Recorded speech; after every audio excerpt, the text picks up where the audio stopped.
법적으로는 하등 뭐 없습니다만은 그러나 실질적으로 군사정권이라고 이렇게 보는 관점들이 많았다는 걸 말씀을 드립니다. 이 전두환 정부 들어와서는 북한의 그런 그 파상적인 대남 평화 공세가 가열화됐던 시기입니다. 연방제 창립 방안이죠. 거기에 대해서 우리 쪽에서는 대화 전략을 제 두 번째로 전개했다 이런 시기라고 볼 수 있습니다. 그래서 민족화합 민주통일 방안을 전두환 대통령이 발표를 하고 제2기 남북대화 시대를 견인을 했는데 저는 그 전두환 대통령 정부 때 결실을 맺은 것은 그거는 평가를 해야 된다고 저는 생각합니다. 그때는 또 직접 오다도 받고 또 협상도 한 경험이 있는데요. 여러분 알다시피 분단 사상 최초로 남북 간에는 수재물자를 주고받은 그런 역사를 기록을 했습니다. 그리고 남북 이상가족 고향 방문단이 이때 처음으로 성사가 됐습니다. 그렇지 않습니까? 어떻게 전두환 그 정부 때 그게 될 수 있느냐? 이게 저는 그 역사는 옆으로부터 치고 나온 그런 게 있지 않느냐 그런 느낌을 받기도 했습니다.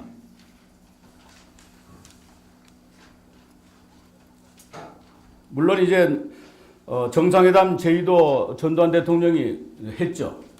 그때 처음으로 김일성 주석이라는 그런 어휘까지도 사용을 합니다.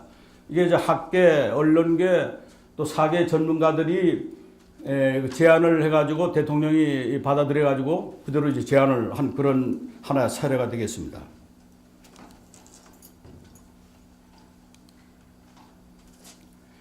그 수재물자 인도 인송 관계는 우리가 좀 깊게 살펴볼 필요가 있다고 생각합니다. 참 이게 성립된 게 보면 묘해요. 84년 이 여름에 전두환 대통령께서 그 하계 기자회견을 했는데 조건부로 북한에 제의를 합니다. 북한 정부가 동의를 하면 자본과 기술을 여기 무장이 아니라 무상으로 제공할 용의가 있다. 받을래? 이렇게 돼 있어요. 그러니까 북한이 여기에 대해서는 즉각 거부를 하는 겁니다. 아니 남조선이 외채는 더 많은데 뭘 우리 앞에 뭐 자본과 기술을 제공해? 웃긴다 이런 식으로 반응이 있다고 왔는데 하필이면 8월 말에 들어가서 갑자기 우리 대한민국에 엄청난 수해가 일어났습니다. 여러분 기억하실 겁니다. 뭐 연세대학 그쪽 성동구 뭐 그냥 물에다 잠기고 뭐 부산도 딱 요란했습니다. 집중폭우가 생기니까 북쪽에서 전략가가 그렇게 본 것 같아요. 찬스가 왔다. 대남 평화제의를 이제 하다 이래가지고 나온 게 북한 적십자 중앙위원회. 그때 위원장은 손성태 씨죠. 결정사항이라서 방송통지문으로 공개를 했습니다. 그게 9월 8일이에요. 지금 남조선이 수해를 당해서 야당이다. 쌀 5만 석, 1050만 미터, 세멘트 10만 톤, 기타 의약품을 남조선 수재민들에게 긴급 전달을 하겠다. 그러니 남측 적십자위원회는 우리를 안내하기 바란다. 이렇게 해서 딱 이거 온 거예요.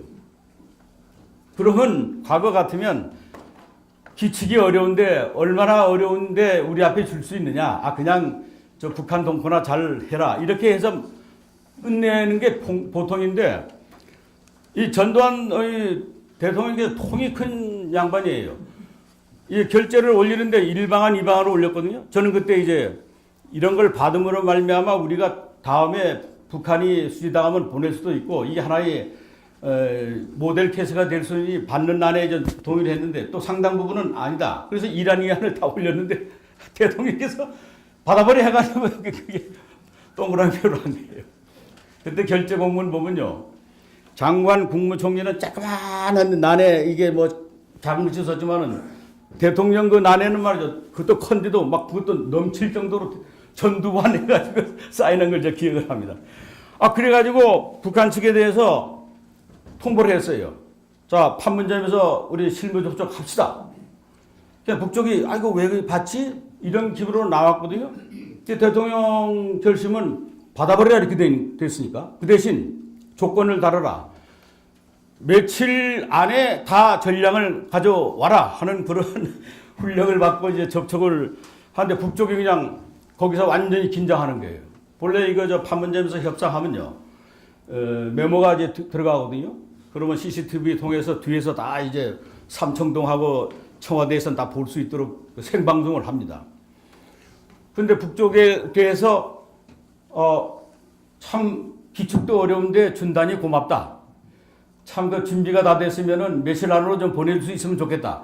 그때는 외신 기자들이 잔뜩 와 있는데 그렇게 됐단 말이에요. 그러니까 북쪽이 큰 소리 쳤는데 남쪽이 받는다 그러니까 이게 차질이 생긴 거예요. 이거 막 메모가 막 들어오는 거예요. 그러니까 그 다음부터 전두환 대통령 욕을 하는 거예요. 군사 파쇼 도당이 뭐 말로는 어쩌고저쩌고. 그러니까 화나게 해서 우리 대표들이 철수하게 만들려고 그러는 거죠.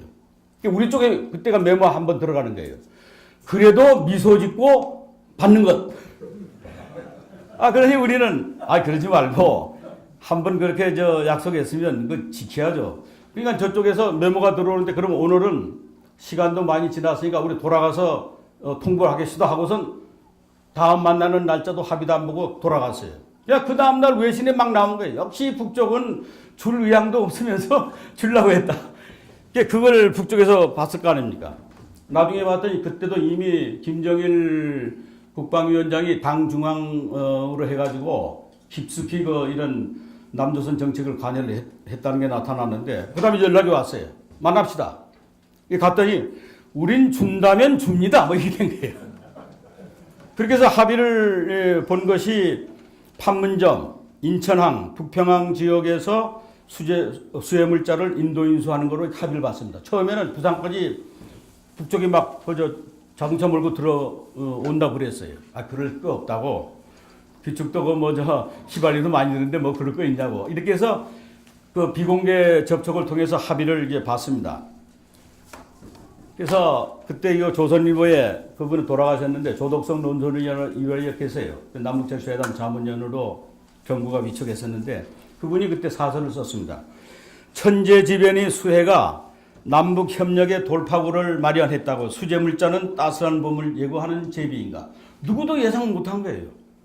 그러니까 전두환 대통령이 결심을 해버리니까 그 시작이 됐고 북쪽도 한 번 준다고 했는데 이거 안 주면 이게 망신이니까 그 당시에 이제 우리 국방부에서는 뭐 다 감청이 되잖아요. 전방 부대 지휘관끼리 통화하는 게 되거든요. 그 통화 내용 중에 어떤 갓난새끼들이 남조선에 쌀 준다 그래가지고 우리 부대 장병 한 끼를 굶기냐고. 그 거출을 오만석을 하려면은 그 전방 부대에서 그 거출을 하는 거예요. 아마도 그때 아이디어 낸 전략가는 아오지 탄광해 갔을 거예요. 그러니까 북쪽이 준다고 약속을 했으니까 그걸 다 5만석을 준비해가지고 자동차에 실어가지고 보내는데 그걸 가지고 이제 대대적으로 캠페인을 하는 거예요. 자, 남조선 헐벗고 굶주린 동포들을 위해서 우리 자동차에 쌀 싣고 땅땡땡 이런 식으로 대내적인 아주 그 캠페인을 상당히 벌리고 아코디언 징 이런 거 막 치면서 트럭이 왔습니다. 그때 트럭 운전자들 보면은 양말도 막 짝짝이도 신고 오고요. 이 신발도 그렇고. 그러나 약속을 지켰죠. 그래서 우리 쪽에서는 그러면 어려울 때 준 것도 우리가 고맙게 생각해가지고 운전기사하고 옆에 탄 사람에게 그 선물이라도 줄까 해서 무려 그때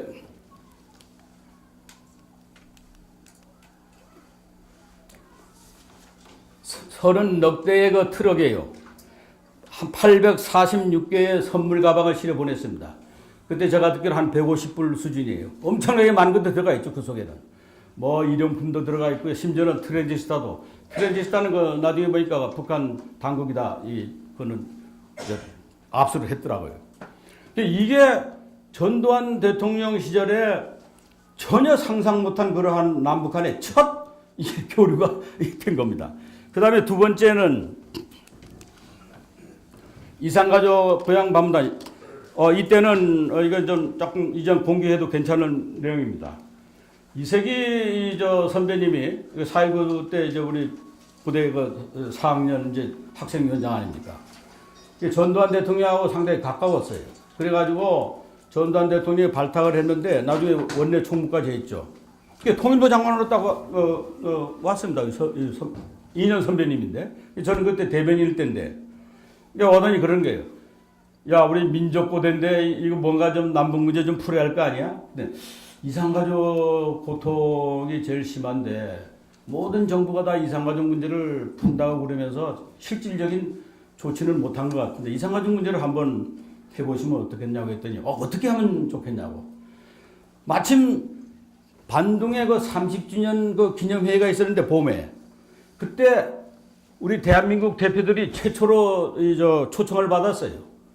88 올림픽도 유치했고 또 경제적으로도 부흥하고 하니까 비동맹 국가 핵심이었던 그 스카르노 대통령, 그다음에 뭐 인도의 네루 수상 뭐 이런 분들이 다 만든 거거든요. 근데 대한민국 대표도 북한 대표하고 공식 초청하는 그런 모멘트가 있었습니다. 그러면 이번 반둥 회의 때 저쪽 수석 대표 이름 보니까 하필이면 손성필 그 북한 제주자위원회 위원장인데 그때 한번 만나서 무슨 대화가 되지 않겠습니까? 그럼 어떻게 구체적으로 한번 좀 작성을 한번 해보시오 해서 그 대신 보안이 철저해야 됩니다. 전 그때 그것 때문에 하던 우리 국정원 친구들하고는 계속 틀어졌었어요. 왜냐하면 보안을 지켜야 되기 때문에 제가 이 상급 비밀 그 기합을 한 거예요. 그러면 수석 대표를 만나되 그때 대통령의 메시지 이산가족 문제를 하는 거 좋겠다 해서 기한을 했는데 그걸 대통령이 오케이. 그때 한 가지는 이제 넘을 수 없는 선이 있습니다. 절대로 안기 부장하고 협조 안 하고서 할 수가 없어요. 모든 것은 다 안기 부장이 다 체크하에 청와대 보고가 되니까요. 그래서 안기 부장님하고 협조를 하셔야 됩니다. 그때 그 청와대에 정무수석 비서관이 허문도 씨예요. 지금 이제 돌아가셨는데 여러분 알다시피 국보위 위원장 할 때 제일 신임했던 그 조선일보 출신 기자가 허문도 씨 아닙니까? 그래서 그 특별 보좌관까지 했는데 그 두 라인은 이거 함께 하셔야 됩니다. 그리고 보고도 이제 안기 부장이 먼저 하도록 하시는 게 좋습니다. 그래서 안기 부장이 먼저 통일부 장관 그 계획을 이게 들었더니 할만합니다. 그래서 장세동 부장이 딱 대통령께 그래? 그래서 통일부 장관이 보고 하니까 그걸 그대로 승인을 했습니다. 승인이 되니까 안기 부장이 오달 줄 거 아닙니까? 자, 1차장. 그리고 인도네시아에 나가 있는 공사대 이번에 가는 대표들 다 뒷받치면서 이거 대통령의 지시사항에 성사대로. 그러니까 이게 여러분 생각해 보세요. 그 북한국, 협의조정국 자신들이 이 대화 전략을 하는 데인데 엉뚱하게 이 통일부에서 한 걸 지원하라 그러니까 그러는 게요. 이 자식 말이야, 이 대변이라는 놈 말이야, 이 양정식이라는 놈 때문에 우리가 바지저고리 됐다고 막 이런 그 사건이 있었습니다. 근데 갔는데 접촉이 됐어요. 그래서 손정필 위원장하고 대화를 하는데 우리 이석기 장관이 그렇게 했습니다. 이산가족들 한번 만납시다. 지난번에 수해물자 참 우리 고맙게 잘 받았습니다. 대통령께서 상당히 평가를 하십니다. 했더니 이렇게 한 거예요. 친구는 이산가족 만나는 문제는 이세기 선생 개인 얘기입니까? 아니면 상부의 얘기입니까? 그런 거예요. 이건 지금도 기억해요. 전두환 대통령 각하의 뜻입니다. 다 이러더라고요. 나중에 이제 우스갯소리로 우리가 4.19 세대이기 때문에 이세기 선배 앞에 그랬어요. 아니 선배님 4.19에 이거 리더가 말이지 각하가 무슨 각하자를 꼭 써야 됩니까? 그래서 그렇게 이제 서로 농담을 주고받았는데 그러니까 북쪽에서 그러면 돌아가서 상부에 보고를 하시다.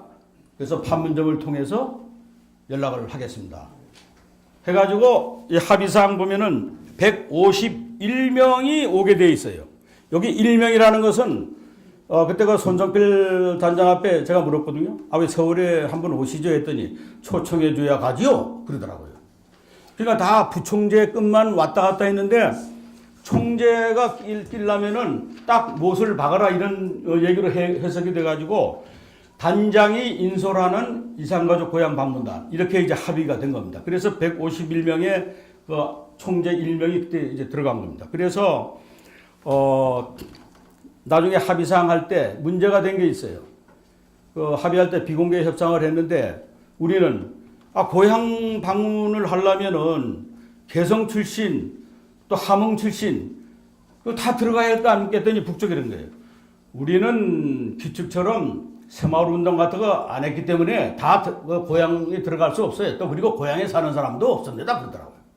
그러니까 이산가족은 반동부 자체의 1호기 때문에 그냥 그 고향 땅에 사는 사람이 없는 거예요. 다 협동농장, 그다음에 아오지 탄광가 이런 데 보내고 해가지고요. 그래가지고 그러면 우리는 아니 국민들에게 우리 알리려면은 고향 방문이라고 이게 지금 잔뜩 우리가 신문에도 했는데 그러면 어떻게 해요? 그러면 이름만이라도 그러면 고향 방문다 우리는 씁니다. 그 남측은 고향 방문단이라고 쓰세요. 우리는 예술공연단 교환 그게 또 중요합니다. 그래가지고 합의서에 보면 남북 이산가족 고향 방문단 및 예술공연단 교환 방문 이렇게 합의를 봤어요. 그러면서 그런 얘기를 하는 거예요. 만약에 오면은 평양에서만 만나야 됩니다. 그래서 고려호텔 4층에서 했고 우리는 워커힐에서 이산가족 때 만남을 가졌습니다. 이렇게 해서 남북 간의 그 협상의 교훈은 상대방의 것도 들어주고 우리 것도 해야 이게 되는 거지 기브 앤드 테이크 없이 이게 남북한 간에는 합의 사항을 도출하기가 쉽지 않다는 그런 교훈을 그때 얻었습니다.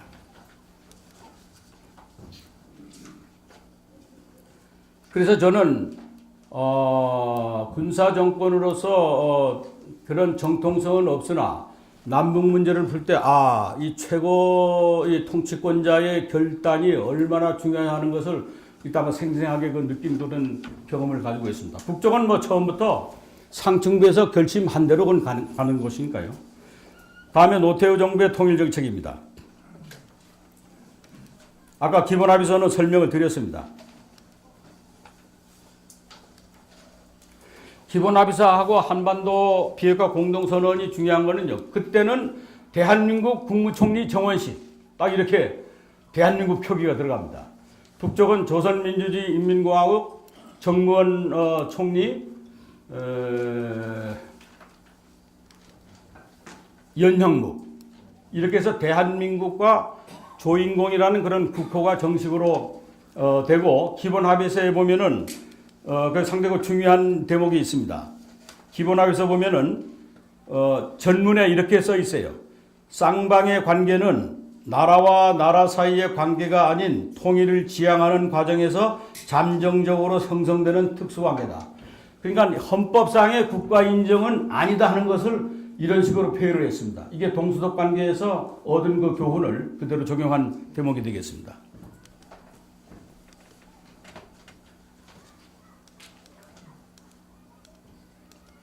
이 한반도 비핵화 공동선언은요, 지금 완전히 휴지 조각으로 되어 있습니다만은 그때 내용을 보면은 중요한 합의는 다 했어요. 핵무기 시험, 제조, 생산, 접수, 보유, 저장, 배비하지 말아야 된다. 핵 재처리 시설과 우라늄 농축 시설은 보유하지 말아야 된다. 이거는 미국의 압력으로 이 조항이 들어갔던 겁니다. 그 다음에 핵통제 공동위원회를 구성한다. 그래서 사실상 남북한 간에 핵통제 공동위원회 협상을 했습니다. 그 김영삼 대통령 때까지도 했는데요. 그런데 합의를 아무것도 볼 수가 없는 거예요.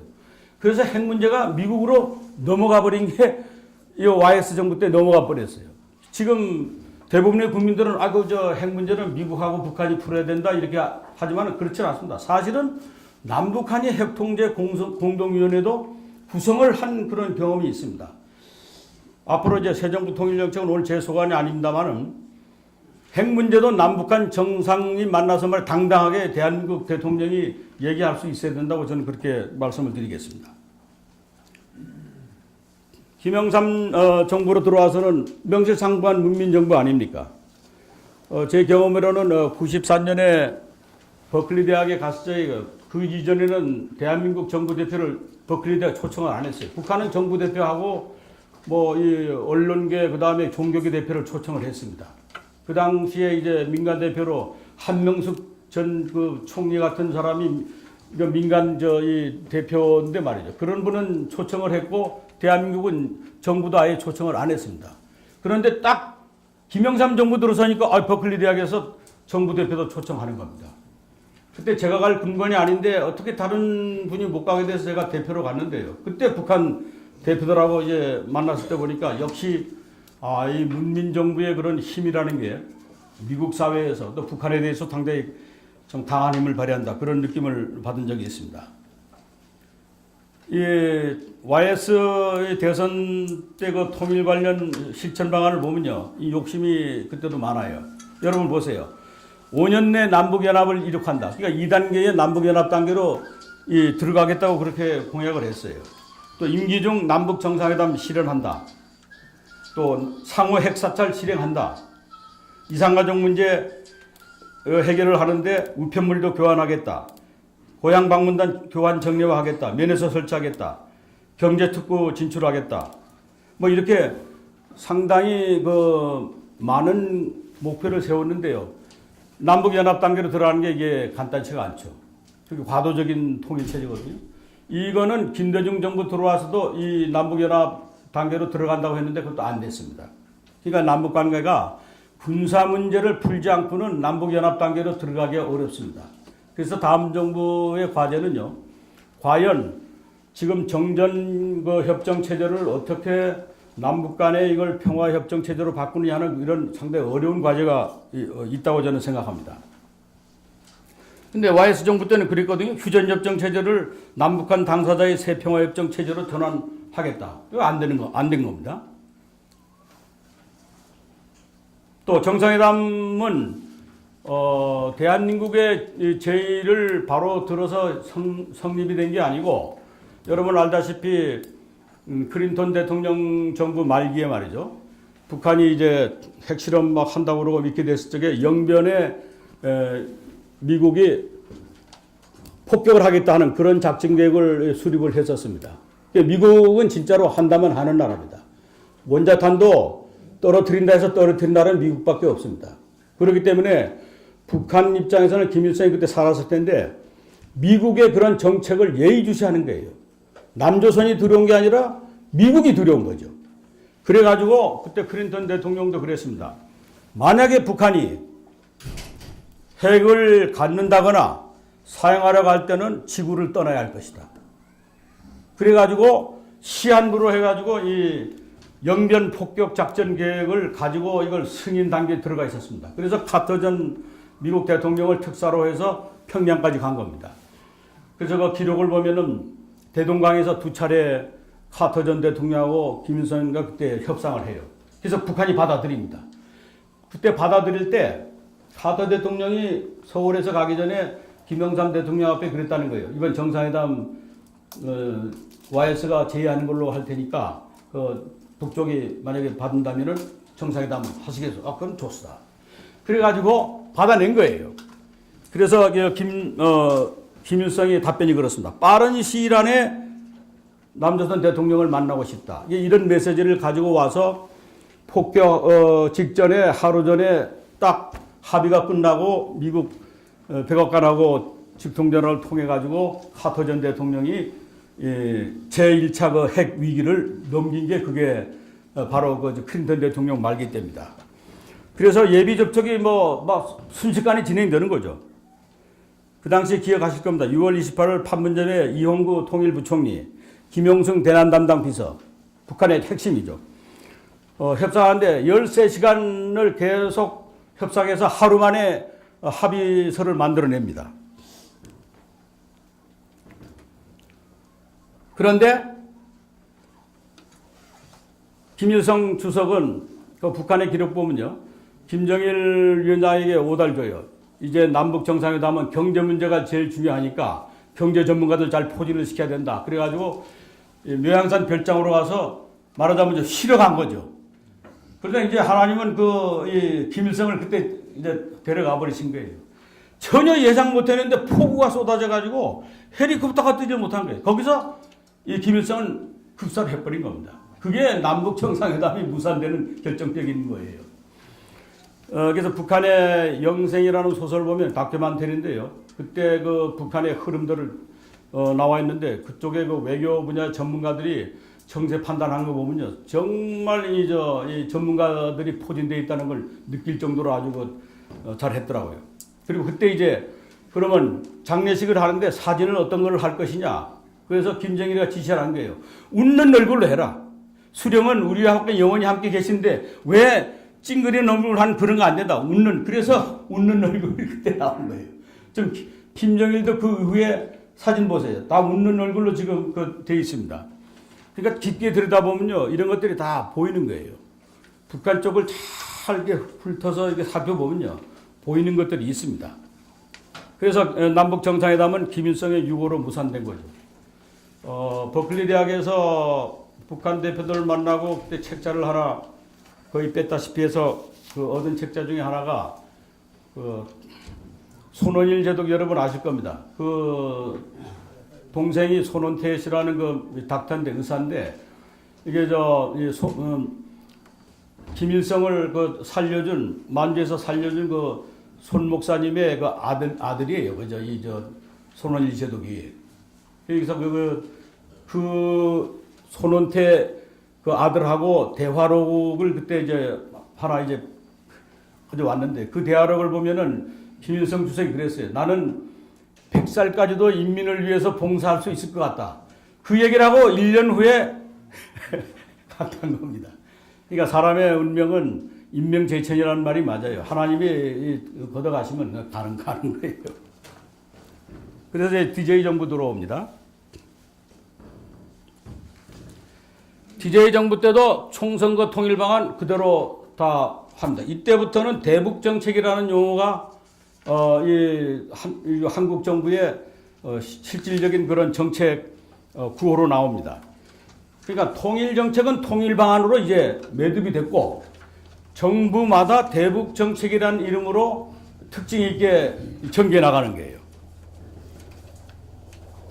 이래서 유명한 인게이지먼트 팔리시, 포용 정책, 선샤인 팔리시 햇볕 정책, 화해협력 정책 이러한 정책이 크루삭되는 거죠.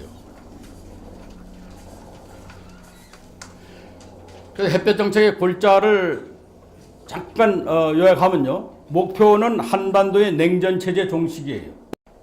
이 냉전체제 종식하려면 어떻게 하느냐.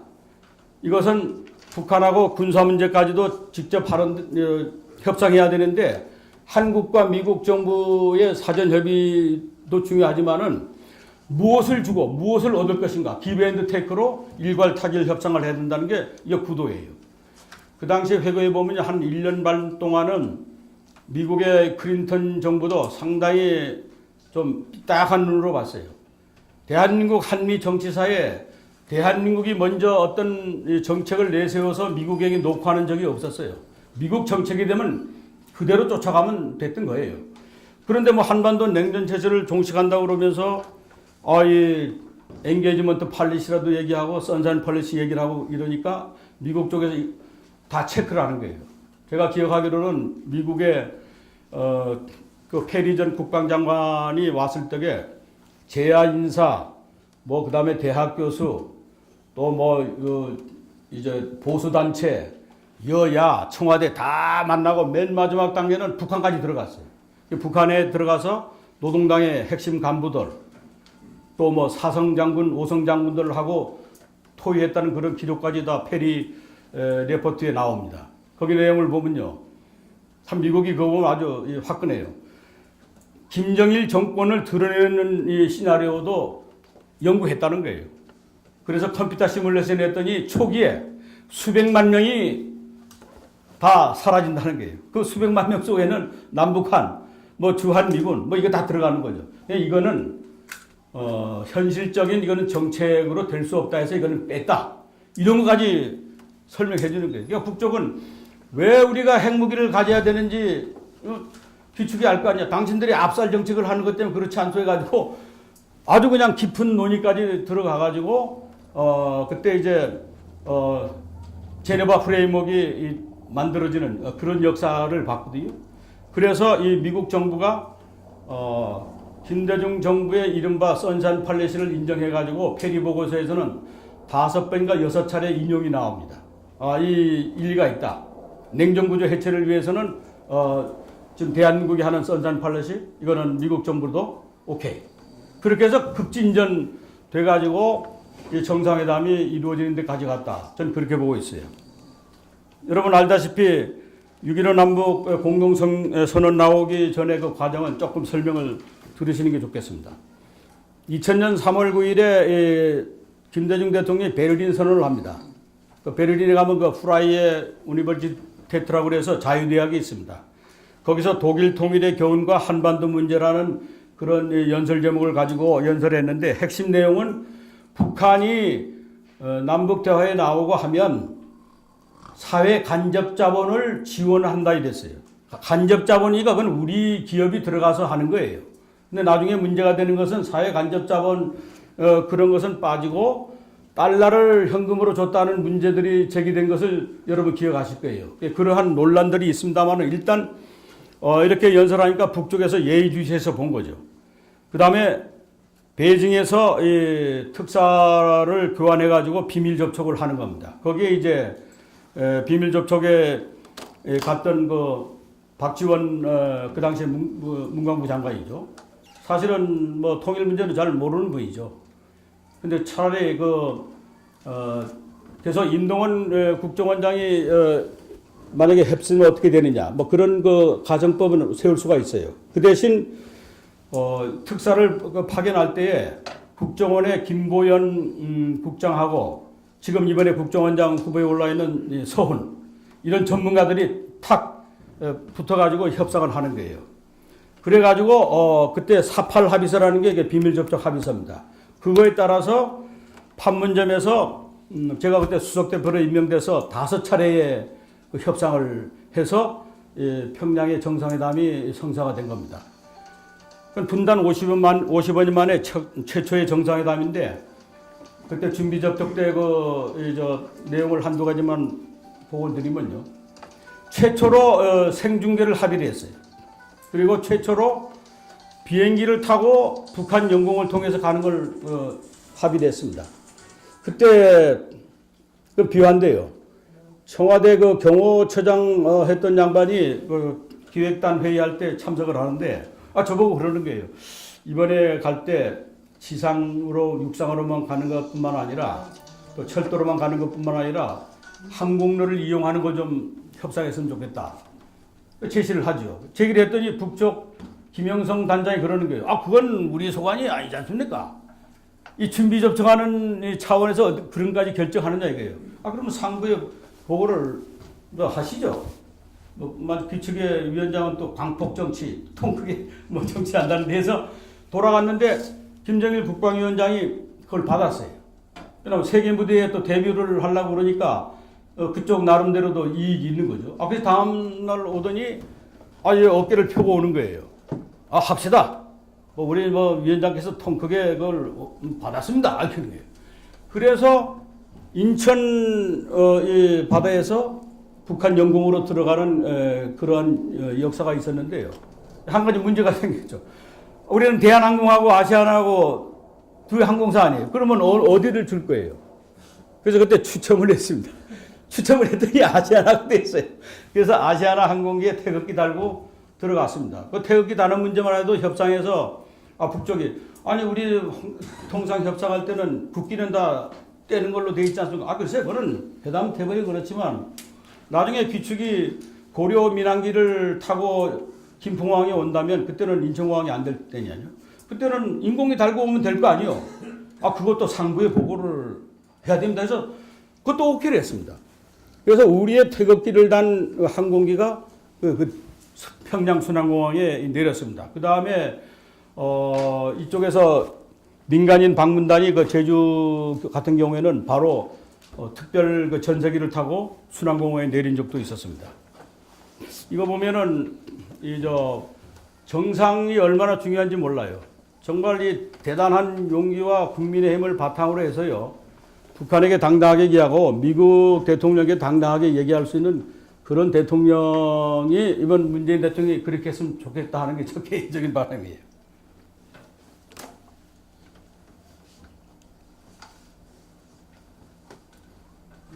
이게 정상회담의 여파입니다. 이거는 문제 제기로서 제가 그냥 제기하는 겁니다. 정상회담의 성과는 말할 수 없죠. 1년에 우리 15만 명의 대한민국 국민이 정부의 허락을 받고 또 평양이든 어디든 다 들어갔으니까요. 또 남부 경제교육도 20억 달러 수준까지 교육을 했고요. 금강산 또 관광개발, 또 개성공단 합의, 저는 이 정지영 왕 회장 살아계실 때 그때 차관을 했기 때문에 그분 만나보니까 역시 경제 분야의 전문가는 저희들하고 다르더라고요. 이 금강산 관광 개발하고 개성공단 문제 논의할 때 가서 김일성, 김정일 같이 헬리콥터 타고 쭉 위에서 상공에서 돌면서 여기서 이제 패노라믹 스케치 투시도를 가져간 걸 다 보이면서 여기는 뭐 고속도로 뽑고 뭐 여기는 개성공단 배후단지로 나중에 뭐 2천만 평 하게 되면은 이 남녘에 이제 분당 그보다 5배 뭐 넓고 근데 창원공단 이거 말씀도 했대요. 그러니까 뭐 귀가 번쩍번쩍 처음 듣는 얘기니까 그 부자 북한의 그 최고권자가 아주 그야말로 정정명 회장 얘기로는 확 그냥 받아들이는 그런 느낌이 있더라는 거예요. 그래서 나중에 되면은 이 인력들 많이 투입할 겁니다 했더니 그때 김정일 위원장이 그렇게 반응을 보였대요. 인민군 제대시켜서라도 투입할 거예요. 그렇게 했대요. 예, 그런 게 다 이제 뭐 비하인드 스토리지만은 그게 역사적인 사실이니까요. 그런데 이제 그때 문제가 된 게 그런 거 아닙니까? 이 정상회담을 로비스하고 연결시키려고 하는 게 아니냐. 그리고 왜 현금을 지불했느냐. 묘하게 그 미국에서 먼저 그런 게 터져 나왔어요. 현금을 송금했다 하는 그러한 정보가 터져 나오고 일본에서 막 크루즈업되고 우리 국내도 크루즈업됐는데 현대 누굽니까? 정몽원 회장. 정몽원 회장 그때 자살 사건도 나오고 그랬죠. 그러니까 현대 쪽에서 자기들의 말하자면 독점권을 위해서 쪽에서 이제 몇억 달러는 할 수도 있었는지 모른다 이런 것이 나왔고 한 1억 달러 정도는 임동원 회고록에 보면은 정상회담을 하게 되면은 뭐 선물적으로 1억 불 정도는 뭐 줘도 괜찮지 않겠어? 뭐 이런 논의는 있었다고 한 게 나와 있습니다. 그래서 노무현 정부 때 특검까지 했거든요. 그래서 특검 그 내용도 결과도 보면은 그러나 그걸 대가로 해서 준 것으로 보지는 않는다. 이런 정도로 해서 끝이 났습니다. 그러나 이것은 두고두고 이제 논란의 소지가 있는 거죠. 따라서 이 문제를 가지고 제가 말씀드리고 싶은 것은 어떠한 경우든 어떤 정치적인 목적을 가지고 이거 베팅을 해서는 안 된다는 그런 역사적인 교훈은 강조를 할 필요가 있다. 이렇게 생각합니다. 노무현 정부 때 들어와서는 대북 정책도 DJ 것을 그대로 답습했다고 보면 됩니다. 근데 2차 정상회담은요, 솔직히 너무 이것은 임기 말에 했다고 저는 그렇게 평가를 합니다. 예, 왜냐하면 말기 때 합의를 했으면 그 실천을 하기가 어렵지 않겠어요. 그건 그때도 제가 그렇게 평가를 했습니다만은 상당히 내용이 너무 많아요. 그래서 좀 백화점식 나열하는 식으로 합의봤다고 그렇게 얘기했는데 보세요. 경협을 확대하는데 서해평화협력특별지대 설치, 공동어로 구역과 평화수역 설정, 경제특구 건설과 해주항 활용, 민간 선박의 해주 직항로 통과 한강하고 공동이용, 개성공단 2단계 개발 착수. 이 2단계가 2천만 평까지 가는 그 단계입니다. 개성 신의주 철도와 개성 평양 고속도로 개보수, 안변 남포 조선 협력단지 건설, 농업 보건의료 환경보호 등 협력사업 진행, 또 사회문화 분야의 교류협력 발전, 백두산 관광 실시, 백두산 서울 직항로 개설, 북경올림픽 남북응원단 경의선 열차 이용, 또 이산가족 영상편지 상시적 상봉, 정상들이 수시로 만나 현안 문제 해결. 이것은 어떤 것은 장관급에서 합의볼 사항들이 막 들어가 있어요. 또 어떤 건 국장급이 할 것도 막 들어가 있단 말이에요. 그래서 이 많은 것들을 어떻게 그러면 실천할 수 있느냐 이런 문제가 이제 제기되는 거죠. 그래서 이 역대 정부가 다 정상회담을 다 얘기를 했어요. 그러니까 이제 정상회담이 실현된 것은 DJ 정부 때하고 이제 노무현 정부 두 정부인데요. 앞으로도 정상회담 할 때는 사전 이 한미 협의는 당연하고요. 분명하게 전략적인 관점을 가지고 정상회담에 임하는 게 좋겠다는 그런 생각을 가지고 있습니다. MB 정부는 표방하는 거하고 또 내용은 또 달랐어요. 그래서 저는 아까 휴게소에서 말씀드렸는데 요란하게 이 구호만 하는 것이 꽹과리가 되면 안 된다. 바이블에도 행함이 없는 믿음은 아무 유익이 없다는 말처럼 말이죠. 이게 선전만으로 하는 것은 의미가 없습니다. 실제로 정책적으로 전개를 해야 된다 이렇게 봅니다. 그런 점에서 보면은 대북 정책으로 비핵 개방 3천 구상을 제시를 했어요. 여기는 if then입니다. 북한이 핵 포기하고 개방의 길을 택하면 남북 협력의 새 지평이 열릴 것이다. 그래서 북한이 핵을 포기하고 결심하는 것을 표명할 때는 북한의 1인당 GNP가 3,000달러까지 만들어주겠다. 그건 우리가 만들어주는 게 아니라 뭐 국제사회로부터 자금 지원도 하게 하고 우리가 줄 거는 사실 없으면서 비핵 개방 3천 구상을 제시를 한 거예요. 그러니까 실천 가능성이 없는 대북 정책을 했기 때문에 북한으로서는 결코 남북대에 나올 이유가 없는 그런 상황이 되어버렸습니다.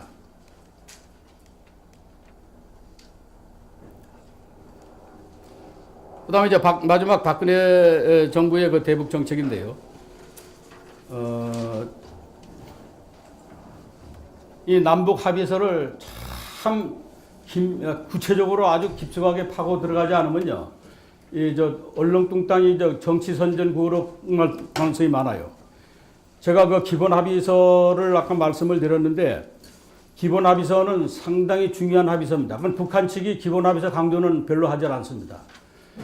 동서독이 통일된 다음에 이게 기본 합의서가 채택이 됐거든요. 우리의 방안이 거의 80% 표명된 게 남북 기본 합의서예요. 거기에 보면은 불가침 경계선, 특히 해상 분계선과 구역 관련해서는 이게 지금 우리는 영토 논쟁이 되어 있지만은 분명히 이것은 그 당시에 그 남북 협상에 명기가 되어 있습니다. 서해 NLL 분쟁의 정략적 논란이 야기될 수 있는 그런 문제가 아닙니다. 예를 들어서 이 정전협정하고 기본합의서 보면은 해상 분계선은 지금 점선으로 되어 있거든요. 그때는 우리가 제해권 가지고 있고 제공권 가지고 있었기 때문에 서해 5개도서가 38 2북에 가 있는데 우리 유엔군이 다 거의 점령을 한 상태였거든요. 그래서 그 협상에는 안 됐지만은 그 다음에 계속 우리 국군하고 유엔군이 미군이 거기에 점령한 상태로 있었기 때문에 사실상에 그게 관할구역으로 인정이 되어 왔던 거예요. 그런데 앞으로 협상한다 이렇게 되어 있습니다. 그렇기 때문에 저게 항상 NLL이 문제가 되는 게 북쪽에 들어와서 탁탁 도발을 하는 거예요. 그러면 이쪽에서 또 대응하려면 나가서 또 충돌을 할 수밖에 없고 이런 문제들이 있는 것인데 이거를 국내 정치에 불러 들어가지고 대통령 선거 때 막 논란이 벌어지고 한 걸 보면은 전문가 입장에서는 그건 바람직한 논쟁거리가 아니다 봅니다. 그 대신 미국은 일체 거기에 노코멘트예요. 미국이 당장 거기에 관여돼 있잖아요. 그럼 유엔군 사령관이 8군 사령관이 유엔군 사령관인데 만약에 그러면은 유엔군 사령부 해체라 그러면 그럼 그 다음에 그 작전 통제권은 어떻게 되느냐? 또 이번 정부도 임기 중에 지금 작전 통제권을 가져오는 것으로 발표한 것 같아요. 그러면 이 작전 통제권 문제하고 이런 군사 분계선 문제, 불가침 경계선 문제 이게 앞으로 중요한 이게 검토 과제가 될 것이다 이렇게 말씀드릴 수 있습니다. 이제 결론을 우선 내겠습니다. 역대 정부의 통일 정책은 민족 공동체 통일 방안으로 공식화됐다고 이렇게 보셔도 됩니다. 앞으로 시대 상황의 변화에 따라서 조금 다듬어질 수는 있지만은 결국 맨 마지막 단계의 체제 통일은 총선거를 통해서 민족 구성원의 뜻을 다 반영할 수 있도록 하는 그러한 상황에서 통일 한국을 만들어야 한다. 그런 것으로 이해하시면 좋겠고요. 또 시대 상황의 변화 요인이 이게 영향 안 받을 수 없어요. 그러면 시대 상황이 변화에 따라서 그 정부가 어떠한 이 정부냐의 속성에 따라서 이런 창의적인 대북 정책이 전개될 가능성이 많다. 이렇게 보시면 될 것입니다. 그러나 어떠한 경우에도 국민의 뜻을 대변하는 정부의 민주적인 리더십, 또 전문가들의 정책 개발 능력이 조화를 이루어 나갈 때 통일대화의 열매를 맺을 수 있다는 것을 우리는 역사의 교훈으로 삼을 수 있다. 그런 점에서는 한마디로 정책은 실사구시적으로 역지사지적으로 접근을 해나가는 것이 그래도 다 공감을 할 수 있는 결론 같다, 이런 말씀을 드립니다. 일단 제 보고는 이걸로 마치겠습니다. 다음 정부의 과제도 있지만 그 시간 관계로 혹시 질문 주시면 답변 드리도록 하겠습니다.